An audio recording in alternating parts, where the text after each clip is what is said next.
48 hours to sell my dream property at 40% loss, or lose everything in court. I'd bought 5 acres in the mountains with my life savings from military service.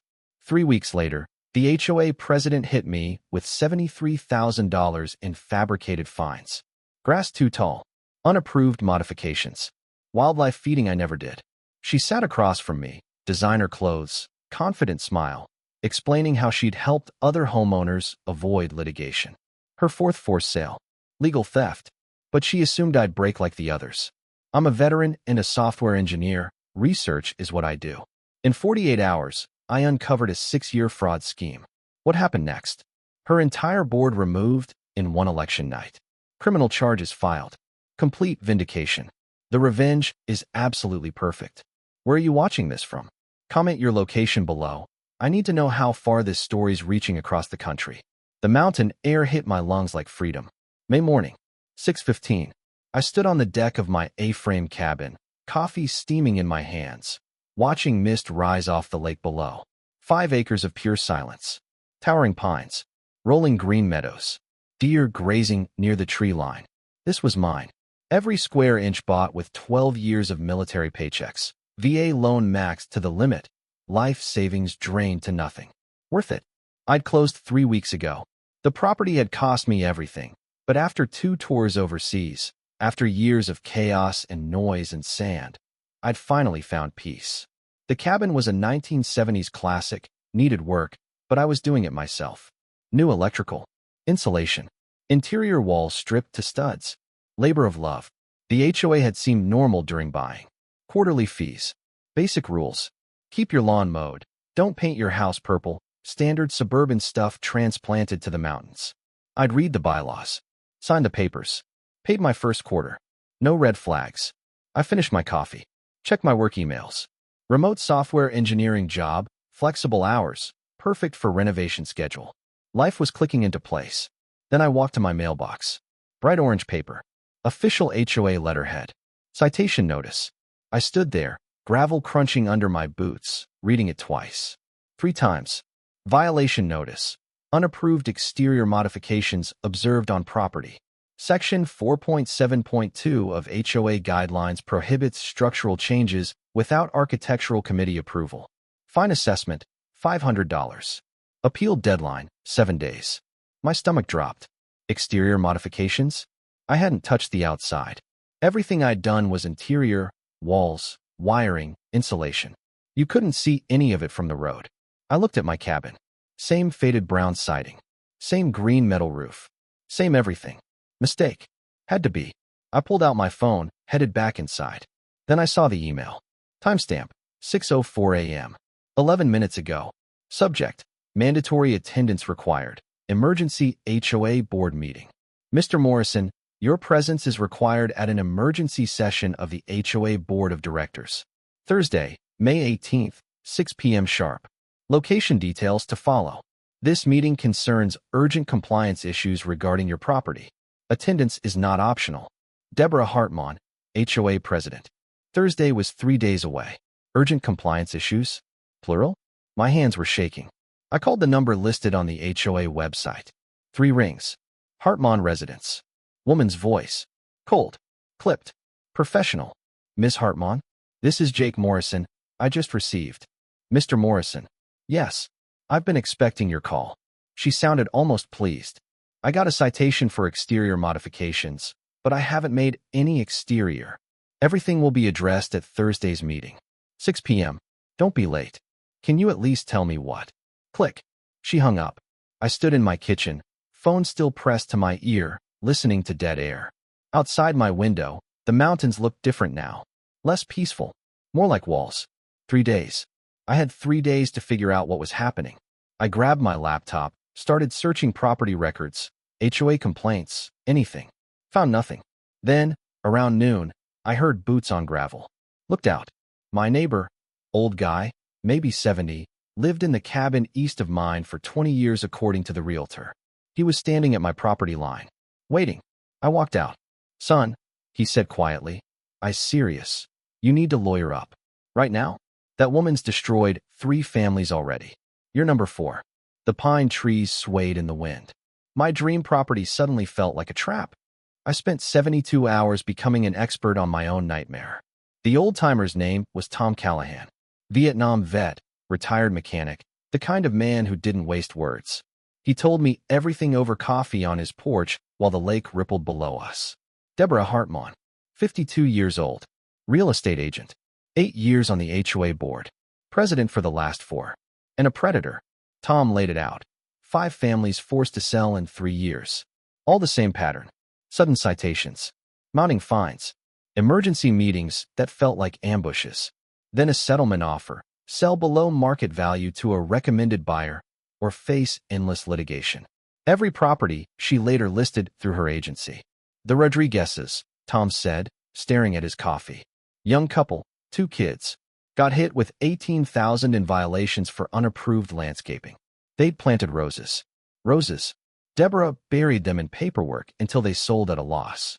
She pocketed both sides. Commission on the sale, kickback from the buyer. My chest tightened.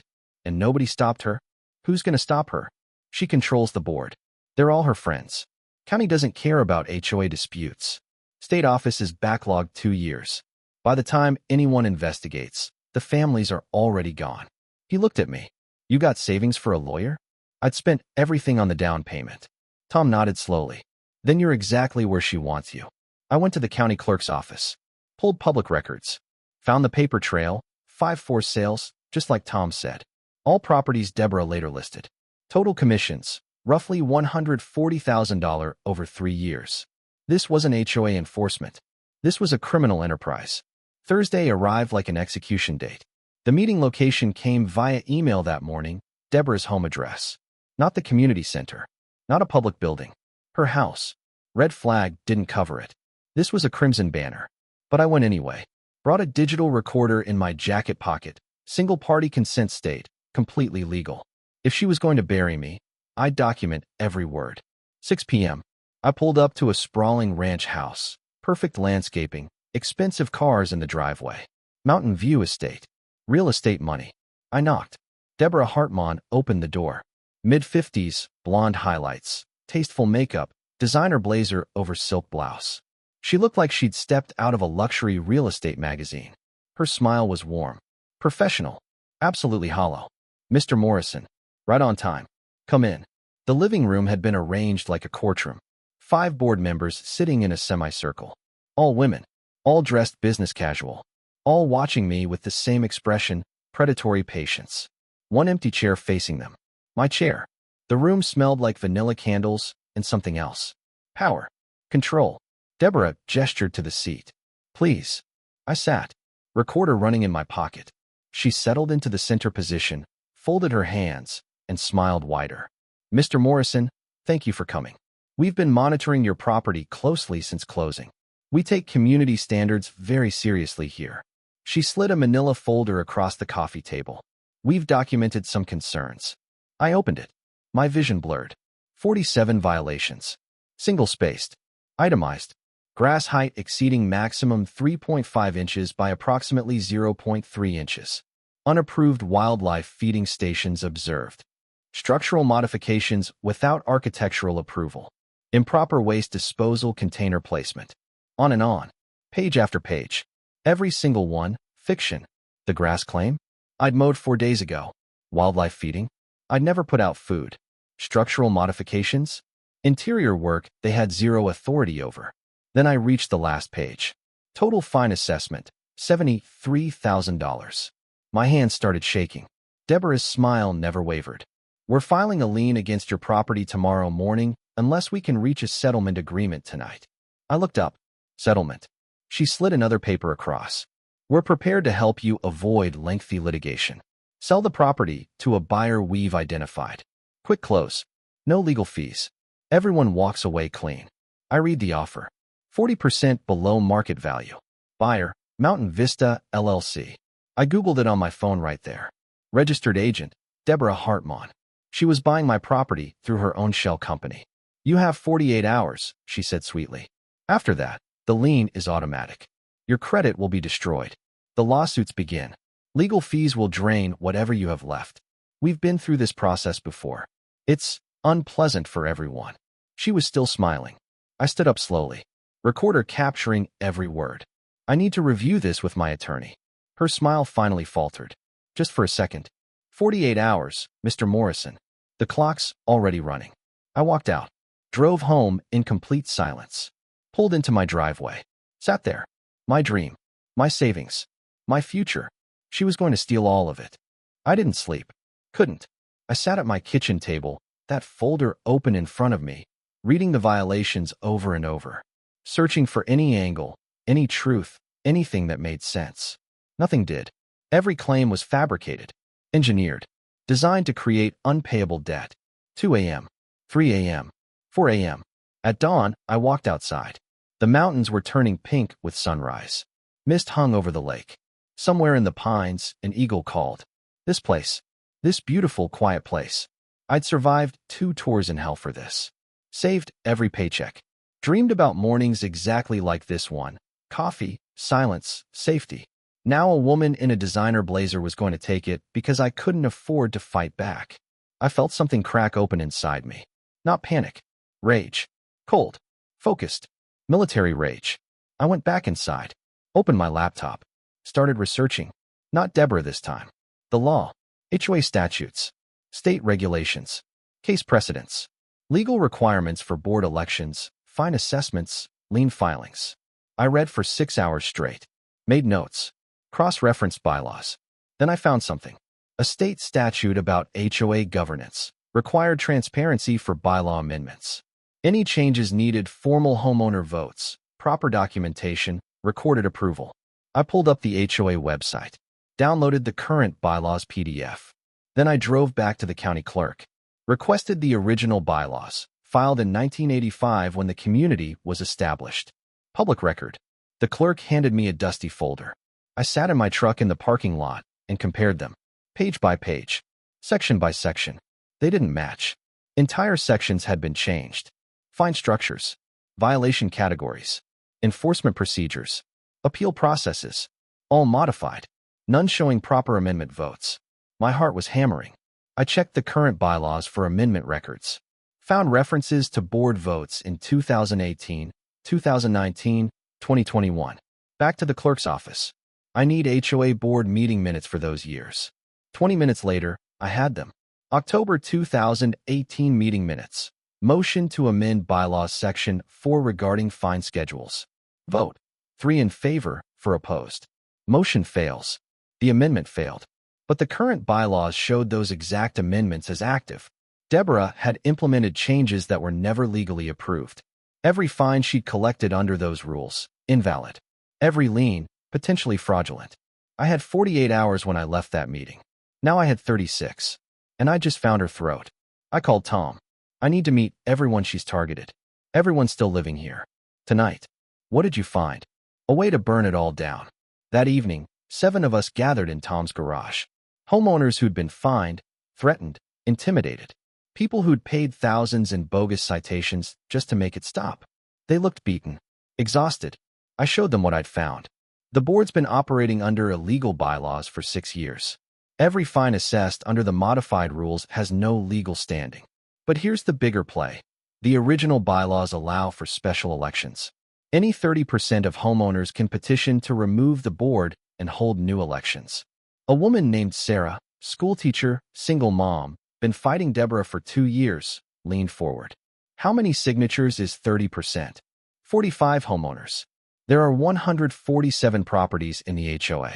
We'll never get 45 people to stand up to her. Everyone's terrified. They're not terrified of her, I said. They're terrified of being alone. We show them they're not alone. They'll sign. Tom looked at the timeline on my laptop. Your 48-hour deadline is tomorrow at 5 p.m. You'll never organize this in time. I closed the laptop. Looked at him. Watch me. We had 26 hours. We split the neighborhood into sections. Each person took a territory. The plan was simple. Door to door, face to face, truth-telling. The pitch: sign this petition. We removed Deborah legally. Or don't sign, and she picks us off one by one. 7 a.m., we started knocking. First house, retired couple, been here 15 years. I showed them the bylaw discrepancies, explained the special election process. The husband read the petition. She fined us $2,400 last year for tree branches hanging over our driveway. Our own driveway. He signed. His wife signed. Second house. Young family. New to the area. Nervous. We just moved here. We can't afford to make enemies. You already have one, I said. She'll come for you eventually. Everyone pays tribute or everyone fights back. Those are the only options. They signed. By noon, we had 18 signatures. By 2 p.m., 31. By 4 p.m., 42. We needed 45. Then my phone rang. Unknown number. I answered. Deborah's voice, shaking with fury. What the hell do you think you're doing, Mr. Morrison? I was standing on someone's porch, petition in hand. I kept knocking on the next door while she screamed. Exercising my rights under the bylaws you've been violating for 6 years. You're disrupting this community. You're turning neighbors against each other. No, Deborah. You did that. I'm just cleaning up your mess. I will bury you. Legally. Financially. Completely. See you at the special election. I hung up. The homeowner opened the door. Was that her? Yeah. Where do I sign? 43. 5 p.m. Deadline for the lien filing. My phone dinged. Email notification. No lien filed. She was rattled. Buying time. Changing strategy. But we still needed 2 more signatures. Tom called. We got a problem. Deborah had sent a mass email to all homeowners. I pulled it up on my phone. Urgent. A disruptive new resident is attempting an illegal hostile takeover of your HOA board. He is spreading false information and misleading homeowners into signing a fraudulent petition. Do not sign. Anyone who has signed should immediately withdraw their signature. Anyone participating in this action will face immediate compliance audits of their properties. Protect your home values. Protect your community. Deborah Hartmann, President. My phone started ringing. 3 homeowners wanted their signatures removed. Panic signatures. Fear signatures. We dropped from 43 to 40. Sarah called, voice tight. We're not going to make it. Yes, we are. Keep knocking. 6 p.m. The sun was setting over the lake. Golden light on the water. 41 signatures. Tom found 2 more homeowners. Both had been silent victims, too scared to speak up. They signed. 43. Sarah got 1 more. 44. We needed 1 more. 7:30 p.m. Almost dark. I knocked on my last door. Older man answered, suspicious. I was exhausted. Voice raw. Sir, I'm not going to give you a sales pitch. I'm just going to tell you the truth. That woman has been running a fraud operation for 6 years. She's stolen homes, destroyed families, and operated under illegal bylaws. I found proof. We can remove her legally with 1 more signature. Yours. You can sign and help us fix this community, or you can close the door and hope she never targets you. Your choice. He stared at me for a long moment, then reached for the pen. My daughter lost her house to that woman 3 years ago. I should have fought then. He signed. 45 signatures. Exactly 30%. I submitted the petition at 8 p.m., certified mail, email to every board member, hand-delivered copy to Deborah's mailbox.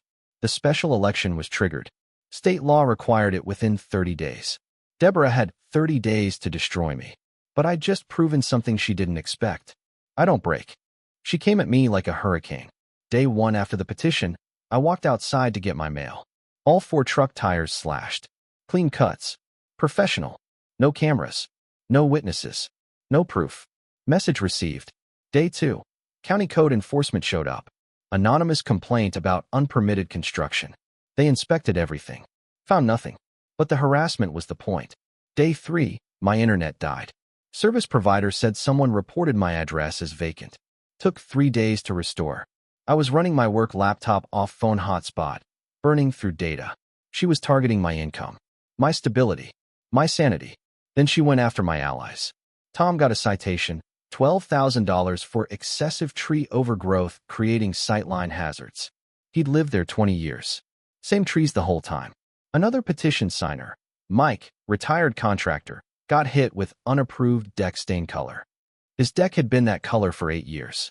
Sarah got cited for commercial vehicle violation, her Honda Odyssey minivan, because it had her tutoring company's small magnetic sign on the door.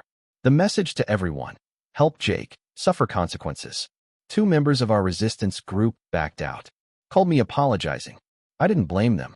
Down to 4 of us now. Me, Tom, Sarah, and 1 other, Ben. a lawyer who'd been fined into silence 2 years ago. He couldn't represent us officially. Conflict of interest, he said, but he could advise. Week 1, my employer got an email. Anonymous tip that I was operating an unlicensed business from residential property. I wasn't. I was just remote employment. But my boss called. Concerned. Confused. I had to explain the whole situation. HOA targeting me. False complaints. It was humiliating. Week 2, Deborah scheduled the special election. Tuesday, June 20th, 10 a.m. Middle of a workday. In-person voting only. At the community center. Deliberate voter suppression. Most homeowners worked. Couldn't take time off for an HOA election. I filed a complaint with the state HOA ombudsman. Response came 5 days later. Your complaint has been received. Investigation timeline, 90 to 180 days. Useless. We were on our own. Week 3. I was walking my property line, checking fence posts, trying to find some peace in the land I was fighting for. Found something that made my blood freeze. Survey stakes. Bright orange. New. Someone had ordered a property survey. I checked county records online. Boundary dispute claim filed by Mountain Vista LLC, Deborah's shell company. She was claiming my property line was wrong, that I'd encroached on HOA common space.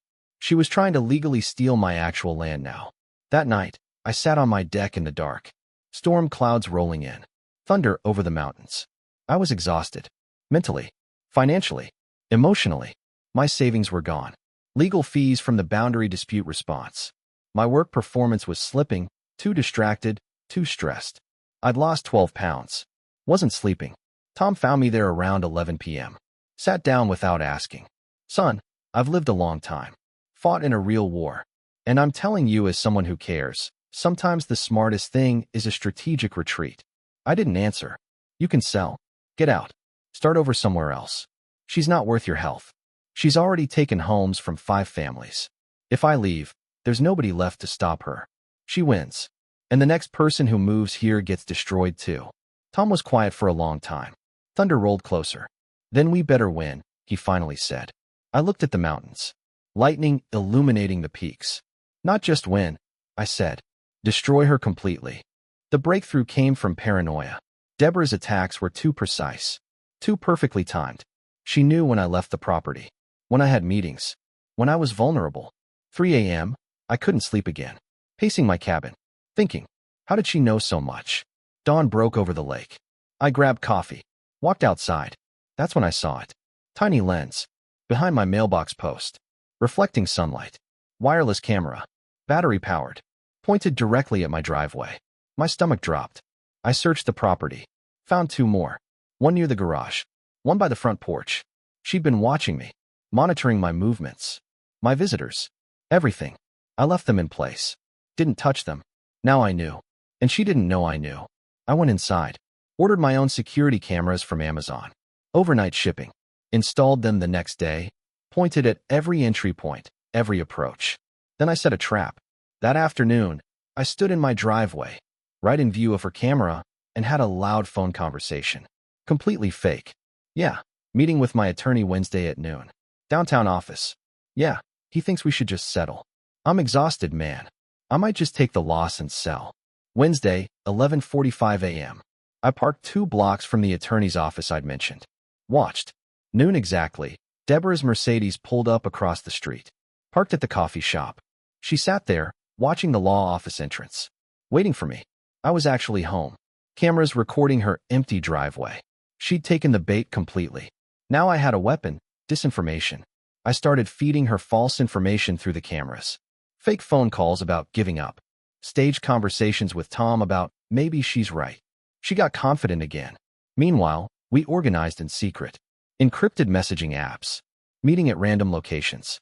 Planning the actual election day strategy. Ben, the lawyer, found something crucial in the original bylaws. Proxy voting was allowed. Homeowners who couldn't attend could authorize someone else to vote on their behalf. That was our answer to her voter suppression. We started gathering signed proxy authorizations. Quiet. Careful. People who worked during the day could still vote. Through us. Sarah coordinated it. Collected 47 proxy votes over 2 weeks. Deborah had no idea. For days before the election, everything accelerated. I got served with papers. Lawsuit. Mountain Vista LLC versus Jake Morrison. Claim, $150,000 in property damage. Alleged my renovation work damaged shared drainage systems, caused erosion on HOA common land, endangered community infrastructure. Complete fabrication. But now I had court dates. Legal fees. More stress. I read the filing on my deck. Hands shaking. Tom found me there that evening. Sun setting. Mountains going purple. Son, maybe it's time to walk away. I looked at him. Really looked. 70-year-old veteran. Lived here 2 decades. Paid thousands in bogus fines just to keep his home. Watched families destroyed. Stayed quiet because what could one person do? Tom, if I walk away, she keeps doing this. Forever. Someone has to stop her. And you think you can? I thought about the cameras. The proxy votes. The bylaw violations I'd documented. The fraud pattern I'd mapped. The election was in 4 days. Yeah, I said. I think I can. Thunder rolled over the mountains. Storm coming.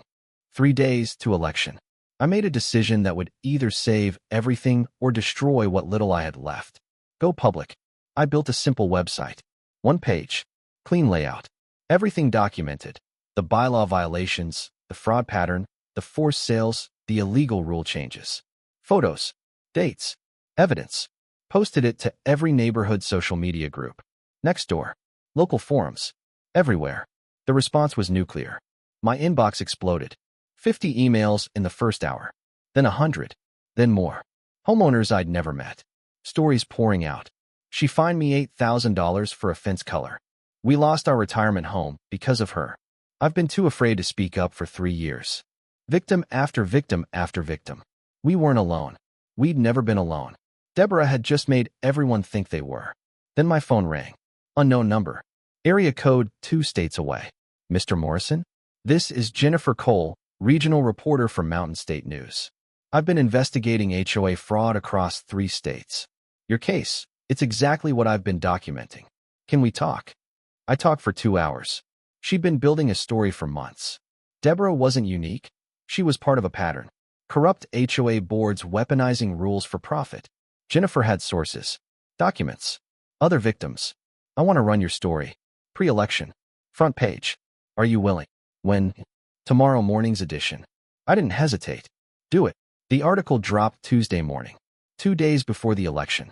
Front page headline. Local HOA president accused of systemic fraud. Deborah's photo. Her real estate license number. The whole pattern exposed. My phone rang constantly. Other news outlets. TV stations. Radio. The state real estate licensing board opened an investigation. Deborah went into full meltdown. Emergency board meeting that afternoon. Without me, without notice. They voted to suspend the special election pending legal review. Completely illegal move. I filed an emergency injunction with county court. Hearing scheduled for Monday morning. Election day. Everything was converging on one moment. Sunday night, I was home preparing court arguments. Reviewing statutes. Building my case. 3 a.m. Headlights in my driveway. I watched through my security cameras. Deborah's Mercedes. She just sat there. Engine running. Staring at my cabin. 5 minutes. 10. 15. Then she left. Psychological warfare. Final intimidation play. I didn't sleep after that. Monday morning, 6 a.m., my phone rang. Tom's voice, shaking. Get to my house. Now. I drove over.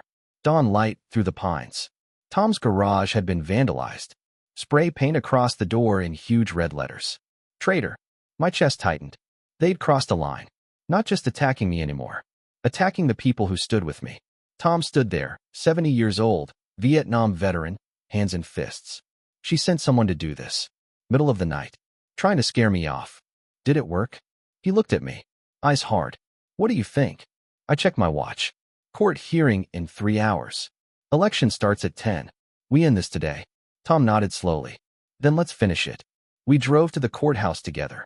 Storm clouds building over the mountains. The county courthouse smelled like old wood and tension. 9 a.m. Emergency hearing. Judge's chambers. I sat at one table. Deborah's attorney, expensive suit, leather briefcase, sat at the other. Deborah next to him, perfectly composed. Designer dress. Pearl earrings. Like she was attending brunch, not fighting for her criminal enterprise. The judge entered.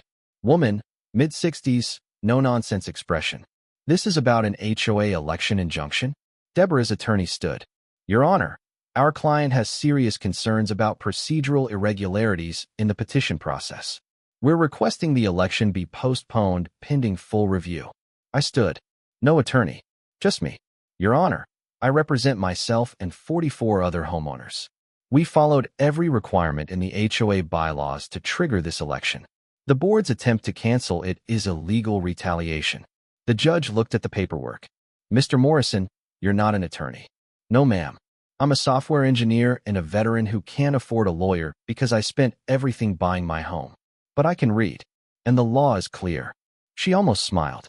40 minutes of arguments. Deborah's lawyer throwing legal jargon. Me countering with actual bylaw citations. 9:47 a.m. The judge looked up. The election will proceed as scheduled. Any interference will result in contempt charges. We're done here. Victory. But I had 13 minutes to get to the community center. I ran to my truck. Drove 20 miles of winding mountain roads at speeds that probably violated several laws. Pulled into the community center parking lot at 10:03 a.m. Voting had started. The parking lot was half empty.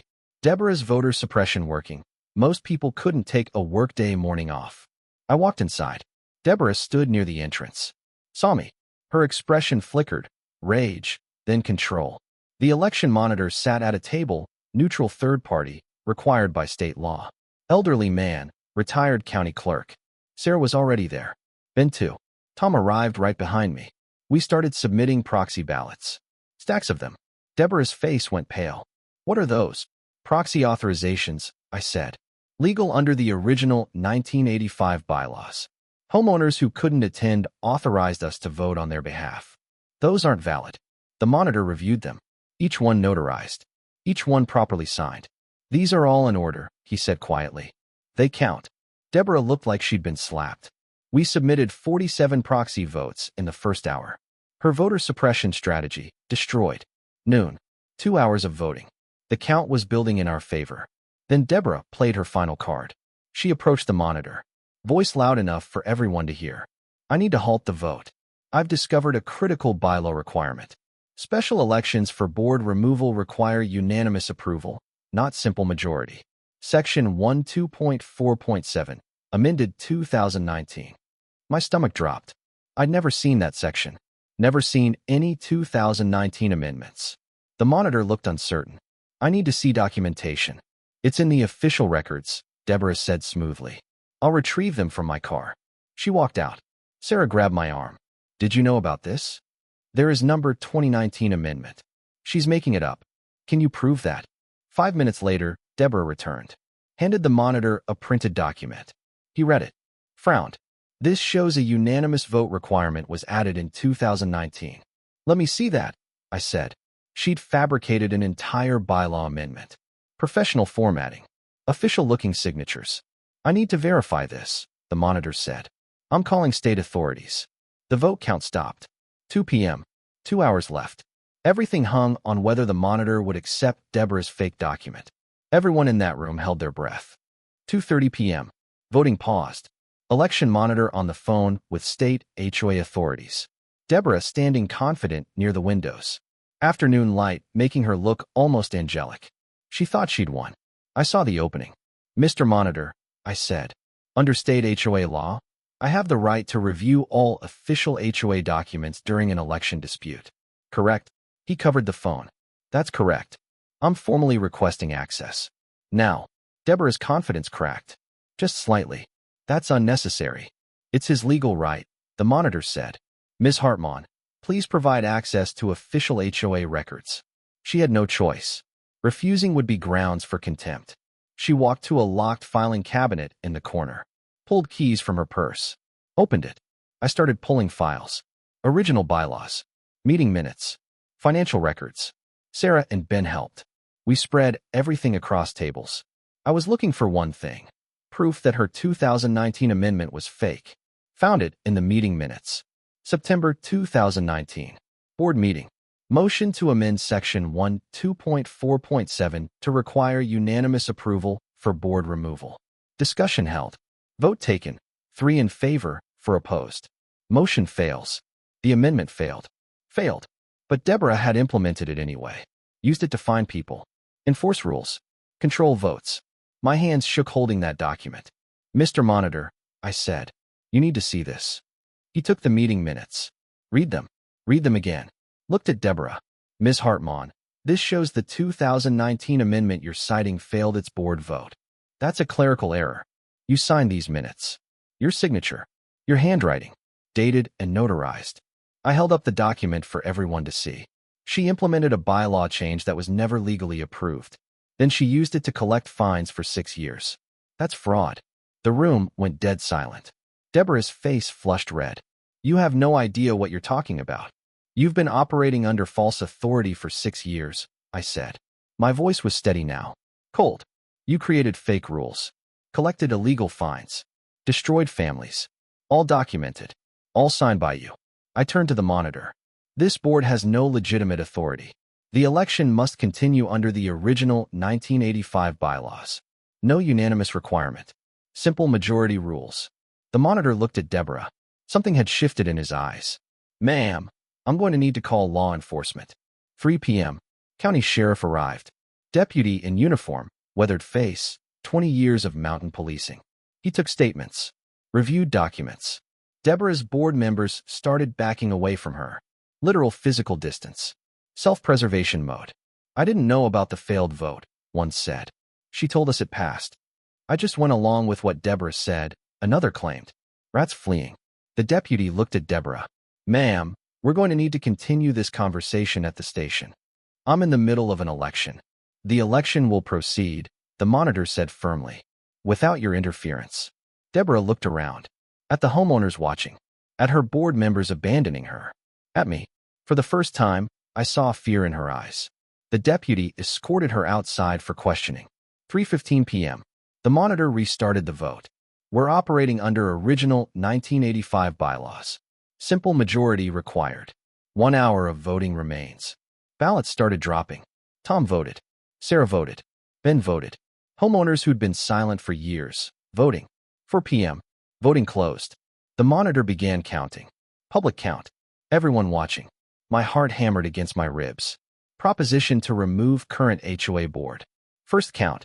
89 votes yes. 34 votes no. Landslide. The room erupted. People crying. Hugging. 6 years of tyranny ending in 1 vote. Deborah was outside with the sheriff. Through the windows I could see her sitting in her Mercedes, face in her hands. But I knew it wasn't over. Removal was step 1. New board election, happening now. My name was on the ballot. So were 3 of Deborah's former allies, trying to maintain control. Round 2 voting. 30 minutes. The war wasn't finished yet. 4:30 p.m. Second round of voting closed. The community center felt different now. Lighter. Like 6 years of pressure had released. The monitor counted ballots for the new board positions. I stood with Tom and Sarah. My mouth was dry. Hands shaking. This was it. Either we'd won completely, or Deborah's allies would maintain control and nothing would actually change. 4:45 p.m. The monitor looked up. Results for HOA President. Jake Morrison, 72% of votes. The room exploded again. Applause. Cheers. I couldn't process it. Vice President. Tom Callahan, 68%. Tom's weathered face cracked into a rare smile. Secretary. Sarah Chun, 71%. Complete turnover. Clean sweep. Every single one of Deborah's board members removed. People were shaking my hand. Thanking me. Some crying. But I needed air. I walked outside. Late afternoon sun turning the mountains gold. Pine smell on the breeze. Lake shimmering below. This was real. We'd actually done it. My phone buzzed. Email notification. From Deborah's attorney. Subject, settlement offer. I opened it. "Mr. Morrison, my client is prepared to offer the following resolution. Immediate withdrawal of all pending litigation. Removal of all fines and liens against your property. Resignation from HOA board and real estate license. In exchange for your agreement not to pursue criminal charges. This offer expires in 24 hours. She was offering surrender. Complete surrender. Tom came outside. Stood next to me. "What are you thinking?" I looked at the mountains. The lake. The green meadows. I'm thinking about the families she destroyed. The homes she stole. The people who lost everything because nobody stopped her. So what do you do? I looked at the email again. I forward this to the county prosecutor and the state attorney general. And that reporter, she doesn't get to negotiate her way out. She faces consequences. Tom nodded slowly. Damn right. We stood there in silence, watching the sun sink toward the peaks. You know what this means? Tom said. You're the president now. You've got to actually run this HOA. The weight of it hit me. I'd spent weeks fighting. Now I had to build. First thing tomorrow, I said. We're ordering a complete forensic audit of HOA finances. Every dollar she collected, every fine, every fee. I want to know exactly how much she stole. And then we start giving it back. 3 months later, late August, the mountains were deep summer green. Wildflowers everywhere. Eagles circling over the lake. The forensic audit revealed $340,000 in illegal fines collected over 6 years. The state attorney general filed criminal fraud charges against Deborah. She was facing 3 to 5 years in prison. Her real estate license permanently revoked. Her LLC dissolved. The properties she'd stolen through forced sales, we contacted every previous owner. Offered restitution where possible. Some families had moved on, but 3 came back. Bought their homes again. We rewrote the HOA bylaws. Transparent, fair, protective, term limits for board members, regular audits, open meetings. Everything Deborah's regime wasn't. The community transformed. People smiled now, waved to each other. The fear was gone. I finished renovating my cabin. New deck completed. Solar panels installed. Interior perfectly restored. My sanctuary was real now. Tom and Sarah came over for dinner. We sat on my new deck, watching sunset paint the lake gold. Tom raised his beer. To the stubborn bastard who wouldn't quit. I raised mine. To everyone who stood up when it mattered. We drank. Watched the mountains. You ever regret it? Sarah asked. All the stress. The fight. I thought about those 48 hours. The fear. The rage. The sleepless nights. Then I thought about the families that came home. The community healing. The justice served. Not for 1 second. The sun touched the peaks. Eagle called somewhere in the pines. My property. My peace. My home. Worth every second of war. 3 months felt like 3 years. Every day as president, I learned something new about the depth of Deborah's corruption. The forensic audit wasn't just numbers. It was stories. Mrs. Anderson, widow, fixed income, fined $4,200 for improper mailbox placement. Her mailbox had been in the same spot for 15 years. The Martinez family, $7,800 for unapproved exterior paint color. They'd repainted the exact same beige that was there before. On and on. Hundreds of violations. All fabricated. All designed to extract money or force sales. We created a restitution fund. Every illegal fine, refunded. Checks going out to homeowners who'd paid under protest. Some people cried when they got them. For $1,000. $6,000. Money they'd scraped together thinking they had no choice. Now returned. With interest. The state attorney general's case against Deborah was building. I gave a deposition. 3 hours of testimony. Every document. Every recording. Every piece of evidence. Her attorney tried to negotiate. Plea deals. Reduced charges. The AG refused. This was going to trial. Meanwhile, I was rewriting how an HOA should function. First new bylaw. Board members can serve maximum 2 consecutive terms. No more career HOA tyrants. Second, all board meetings open to homeowners. Live streamed online. Complete transparency. Third, any fine over $500 requires majority board vote. No single person has absolute power.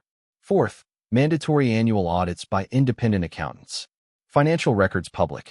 We published everything on a new website. Every homeowner had access. The transformation was stunning.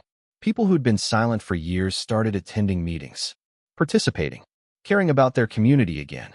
The neighborhood social media groups changed tone completely. Instead of fear and complaints, collaboration. Someone needed help moving? 5 neighbors volunteered. Someone's tree fell in a storm? Work party organized in hours. This was what community was supposed to be. Late August, I got a call from Jennifer Cole, the reporter who'd broken the story. Jake, my article about your HOA got picked up nationally.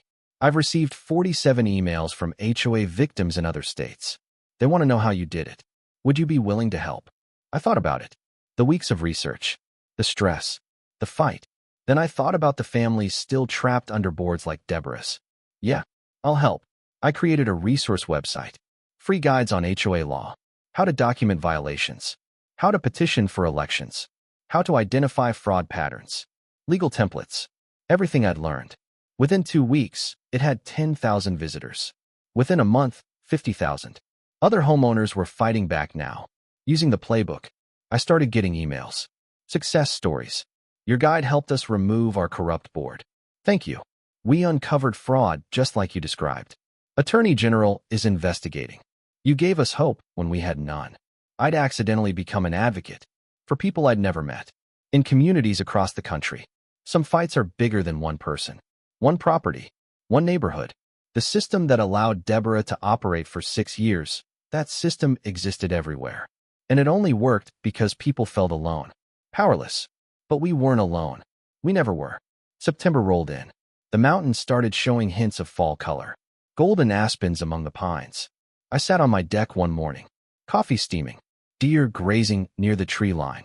This view, this peace, this home. I'd almost lost it to a woman in designer clothes who saw vulnerable people as profit centers. Instead, I'd won, and helped hundreds of others win too. My phone buzzed. Email from the county prosecutor. Subject: trial date set, Deborah Hartmann. March 15th, 6 months away. I'd be testifying. Front row for justice. But honestly, the trial felt like a formality now. We'd already won where it mattered. The trial happened on a cold March morning. I drove to the county courthouse through late-season snow. Mountains white-capped.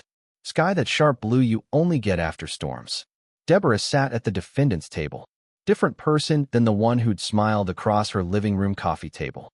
Thinner. Older. Scared. The prosecution laid it out. 6 years of fraud. Illegal fines totaling $340,000. Forged documents. Conspiracy. Theft by deception. I testified for 2 hours. Calm. Factual. Every document presented. Every recording played. Her attorney tried to paint me as a troublemaker. Disruptive newcomer who'd misunderstood community rules. The prosecutor destroyed that narrative. Showed the pattern. 5 families before me. All the same scheme. Jury deliberated for 90 minutes. Guilty. All counts. Sentencing. For years in prison. Full restitution. Permanent ban from HOA governance in the state. I walked out of that courthouse into bright March sunshine. Tom was waiting in the parking lot. How'd it go? For years. He nodded slowly. Justice. We drove back to the mountains in silence. Justice. Yeah, but it felt incomplete somehow. Because Deborah going to prison didn't give those families back their years of peace. Didn't return the homes some had lost. Didn't erase the trauma. Justice is necessary. But it's not the same as healing. The community was healing, though. Spring came to the mountains. Wildflowers exploding across the meadows. The lake warming. Life returning. Our HOA was functioning like it should. Protecting property values through cooperation, not tyranny. Resolving disputes through conversation. Supporting neighbors instead of threatening them. We'd become something Deborah's regime never allowed. An actual community. May arrived. 1 year since I'd found that first citation on my door. 1 year since the nightmare started. I stood on my deck. Completed now, everything I'd envisioned. And looked at what I'd fought for. 5 acres of mountain paradise. A-frame cabin restored. Solar panels powering everything. Garden growing. Bird feeders attracting wildlife. Peace. Real peace. My phone rang. Unknown number. I almost didn't answer. Mr. Morrison? This is David Reeves. You helped my community in Colorado through your website. We just removed our corrupt board. I wanted to say thank you. You gave us a roadmap. We talked for 20 minutes. His story was eerily similar to mine. And his victory was just as sweet. After we hung up, I realized something. The fight wasn't about my property. Not really. It was about refusing to accept that bullies win. That corruption is inevitable. That one person can't make a difference. Those are lies that keep systems like Deborah's functioning. The truth? One person can absolutely make a difference. But only if they refuse to break. Tom and Sarah came over that evening. We grilled steaks on my new deck. Watched the sunset turn the lake into liquid gold. To surviving, Tom said, raising his beer. To fighting back, Sarah added. I raised mine. To home. We drank. Watched eagles circle overhead. Listened to the wind in the pines. This land. This community. This life. I'd almost lost it to someone who saw vulnerability as opportunity. Instead, I'd won. And helped others win. Some things are worth fighting for. Your home, your peace, your dignity. Never let anyone tell you that you're powerless. You're not. The mountain stood eternal against the darkening sky. My cabin glowed warm behind us. Smoke rising from the grill. I was home. Finally. Completely. Forever. And nobody was ever taking that away again. Word count. 600 words. If this story resonated with you, if you've ever felt powerless against bureaucracy or corruption, leave a comment below. Tell me, have you ever had to stand up against an unjust system? What happened? Your story matters. Share it. You never know who needs to hear that they're not alone in the fight. And if this video helped you in any way, hit that like button. Let's make sure this reaches everyone who needs to hear it. Retry H.